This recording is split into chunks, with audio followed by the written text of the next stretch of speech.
ഫേസ്ബുക്കിലും ഇൻസ്റ്റഗ്രാമിലൊക്കെ റീല് കണ്ടിട്ട് കുറേയേറെ സ്ത്രീകളെങ്കിലും ഇപ്പോൾ ചിന്തിക്കാറുണ്ട്, എൻ്റെ ഭർത്താവ് പോരാ, അയാൾ എനിക്ക് ചെയ്തു തരുന്നത് പോരാ, മക്കളെ നോക്കുന്നത് പോരാ, അവരോട് സംസാരിക്കുന്നത് പോരാ, മൊത്തത്തിലുള്ള കാര്യങ്ങളും പോരാ എന്നുള്ളൊരു ചിന്ത.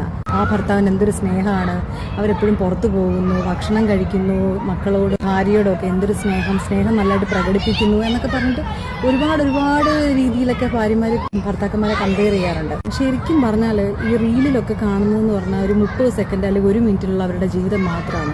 ഒരു ദിവസത്തെ 24 മണിക്കൂറിൽ 1 മിനിറ്റുള്ള ജീവിതം. ഇനി അത് ജീവിതം തന്നെയാണോ അതോ അഭിനയമാണോ എന്ന് പോലും നിങ്ങൾക്കറിയില്ല. ഭർത്താക്കന്മാർ പോരാന്ന് പറഞ്ഞുള്ള ചിന്ത വന്നു കഴിയുമ്പോഴത്തേനും അവരോട് പിന്നെ വഴക്കായി, ബഹളങ്ങളായി. റീൽസും വീഡിയോസും ഒക്കെ ചെയ്യുന്നവർ ഇൻഫ്ലുവൻസ് ചെയ്ത് ഉണ്ടാവുന്ന കുറച്ച് ചിന്തകൾ.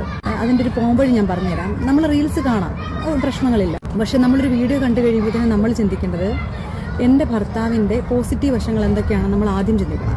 ഉദാഹരണത്തിന് ജോലിക്ക് പോകാത്തൊരു വീട്ടമ്മയാണെന്നുണ്ടെങ്കിൽ എൻ്റെ ഭർത്താവ് എനിക്ക്